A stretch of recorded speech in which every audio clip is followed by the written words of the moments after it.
Once upon a midnight dreary, while I pondered weak and weary over many a quaint and curious volume of forgotten lore, while I nodded, nearly napping, suddenly there came a tapping, as of someone gently rapping at my chamber door. "'Tis some visitor," I muttered, tapping at my chamber door.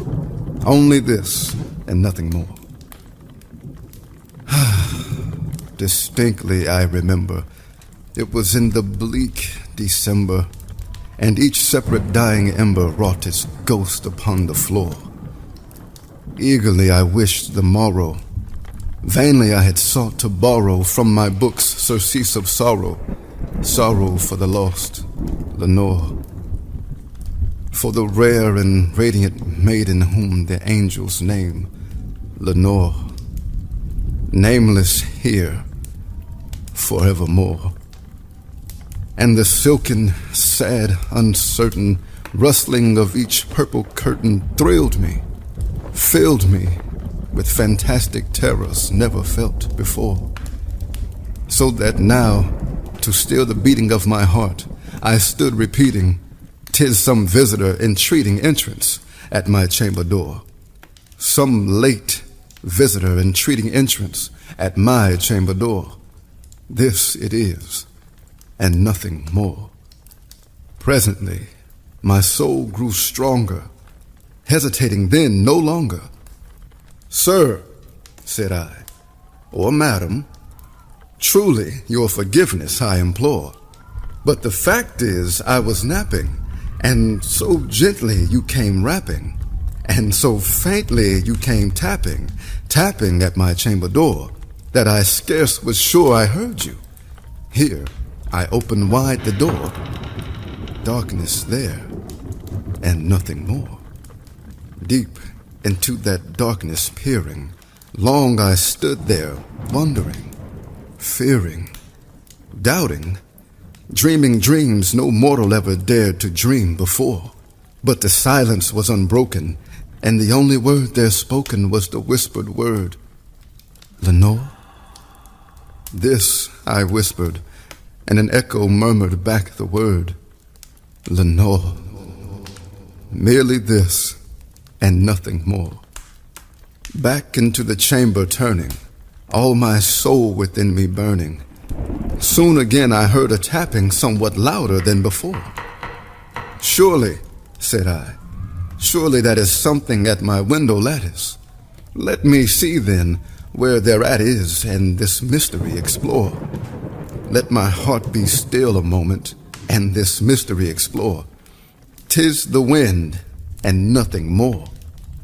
Open here I flung the shutter, when, with many a flirt and flutter, in there stepped a stately raven of the saintly days of yore.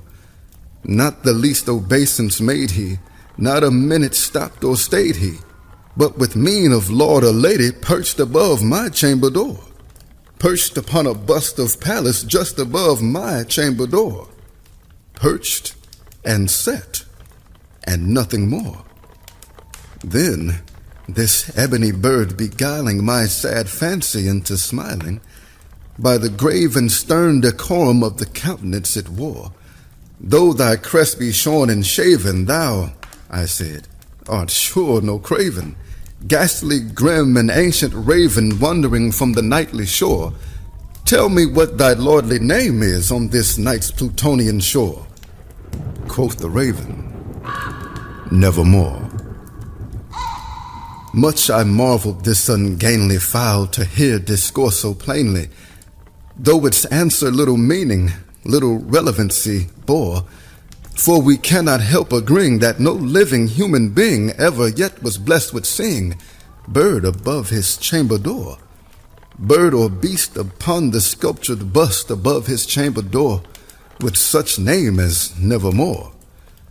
But the raven, sitting lonely on the placid bust, spoke only that one word, as if his soul in that one word he did outpour. Nothing farther than he uttered, not a feather then he fluttered, till I scarcely more than muttered, Other friends have flown before. On the morrow he will leave me, as my hopes have flown before. Then the bird said, nevermore. Startled at the stillness broken by reply so aptly spoken, doubtless, said I, what it utters is its only stock and store, caught from some unhappy master whom unmerciful disaster followed fast and followed faster, till his songs one burden bore, till the dirges of his hope that melancholy burden bore, of never, nevermore. But the raven still beguiling all my fancy into smiling, straight I wheeled a cushioned seat in front of bird and bust and door. Then upon the velvet sinking I betook myself to linking fancy unto fancy, thinking what this ominous bird of yore, what this grim, ungainly, ghastly, gaunt, and omulous bird of yore meant in croaking nevermore. This I sat engaged in guessing, but no syllable expressing to the fowl whose fiery eyes now burned into my bosom's core. This and more I sat divining, with my head at ease reclining on the cushion's velvet lining that the lamplight gloated o'er, but whose velvet violet lining with the lamplight gloated o'er she shall press nevermore.